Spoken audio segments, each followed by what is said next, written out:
Hello there, and welcome to my video series called The Perfect Boss. It's called that because I want to showcase great bosses in video games. The reason I want to go over the boss's backstory is to see how they approach the player and of course, how the boss functions. With that out of the way, I want to go over one of the best 2D bosses from a Metroidvania-like game. Nightmare King Grimm. In the world of Hollow Knight, there are many factions within Hollow Nest. One faction is not in Hollow Nest at this time. You must summon them. You find a dead bug who is dreaming in a hidden cavern in the Hollowing Cliffs. The dreamed bug, once dream nailed, bring upon a torch. Once lit, brings a new faction, the Grimm Trope. Once you make it back to Dirtmouth, known as the game hub, the Trope have shown up there. You can speak with their leader, who is called Trope Grimm. This creature gives you a task to catch your essence of the flames of destroyed nightmares through a new charm called Grimm Child. Equipping it lets you see on your map where these essences are. However, just because you find it does not mean you get it. You have to fight for it. Defeating these creatures, who get stronger each time you go search for them, gives the charm the flame essence. During this ordeal, you'll need to fight Trope Grimm. Trope itself says the fight is like a dance, which could compare to a flame in the wind. Once you defeat Grimm, he thanks you for the dance. This means his optional mission is over. Right? If you look at your map, there are more flames for the child to consume. These are the hardest ones to get in each fight, and will prepare you for the next part. Whatever the child consumes, the Trope leader gains as attacks. Seeing what you are facing, it leads you to believe that the next fight might be troublesome. When you return with all the flames, you find Grimm sleeping in the back of the tent. If you use your dream nail on Grimm, you will enter the dream and prepare yourself for one of the hardest fights in the game. Period.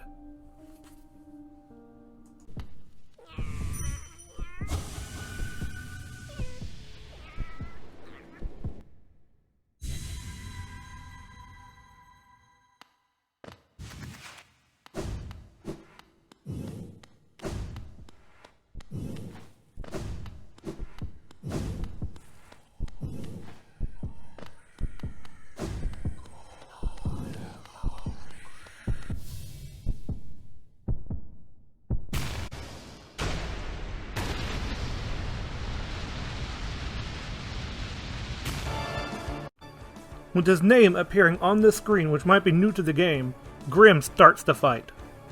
Just like with other dream fights with previous bosses, they have similar attacks. Nightmare Grimm shares all these same features as well, with one big difference being that Nightmare Grimm does double damage.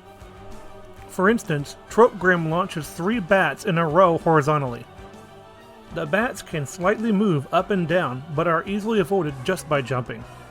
The Nightmare version of this attack has 4 bats at 2 different heights of the screen. 2 bats on the lower half and 2 bats on the top. Like before, they slightly move. This makes it tough to dodge when before it was much easier. Also, you cannot pogo on Grimm's head while he is doing attacks, because there is a flame wall above Grimm. If you get too close, Grimm will teleport away and then fire more bats your way. Like Grimm did before, there is a spike floor attack that reaches up. The spikes have openings between them, but you must find a safe zone fast. Before, Trope was vulnerable in the middle of the stage, but now with Nightmare, the boss is no longer there, making your chances for victory even smaller, since there is no one to do damage to. This also makes it harder to dodge, since there is no indication of Grimm's appearance. Nightmare also does the dive attack toward you, like Trope, but is a bit faster and with a flame trail. The flame trail does not disappear completely as Grimm tries to attack you, so there are two choices. One is to pogo off Grimm's head, as the boss goes underneath you. This is risky since the window is tight for hitting Grimm on the head, which could cause you damage. The second choice is to jump and dash toward the opposite direction of where Grimm is trying to attack you.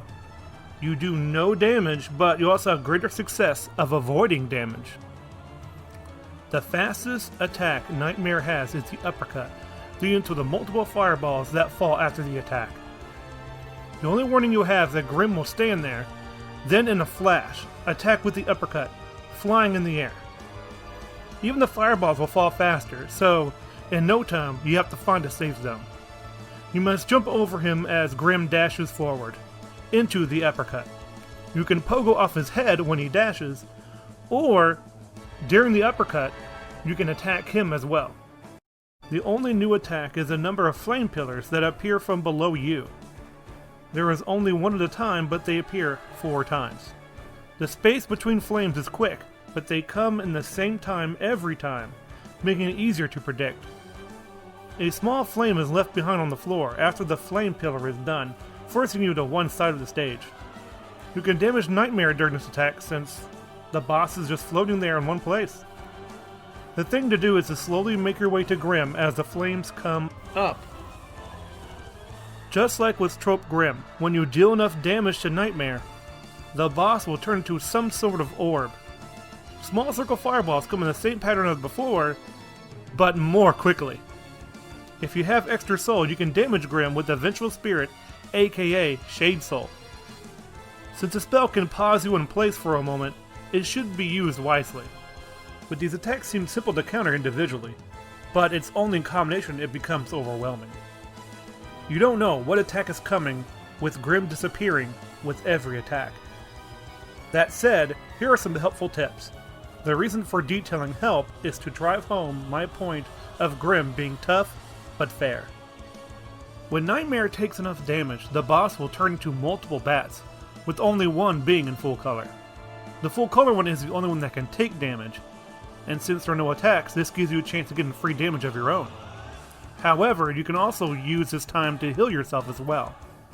Grimm recovers quickly from this, so you have to choose thoughtfully of what to do. There are ways to heal during the battle, but they are few and far between. For example, while Grimm is doing his flame pillar attack, you can heal at the end of it. It takes a while for Grimm to teleport again after the attack. If you have the quick focus charm, this is much easier. Without the charm, it may not be worth it. See what's comfortable for you and which charm you like to use. After all, you could heal at sessions that others don't. Nightmare even has more health than Trope Grimm, so the fight is not just hard because of the twitch reflexes, it's how long you can keep it up. Remember, when choosing the rest of your charms, you will need the Grimm Child one as well. This not only takes skill, but instinct for doing the fight over and over. Keep trying and don't give up. In conclusion, the reason I think Grimm is one of the best bosses of all time is that he is tough but fair. Each move has a counter, and those moves never change, so they'll never take you by surprise. It may do a lot of damage, but if you don't panic, you can do it. If you lose, it's your own fault, and since there's a bench nearby, you can try and try again. This optional boss is one of the best in 2D gaming history, and once you're used to the boss, I think you would agree with me that this is a perfect boss.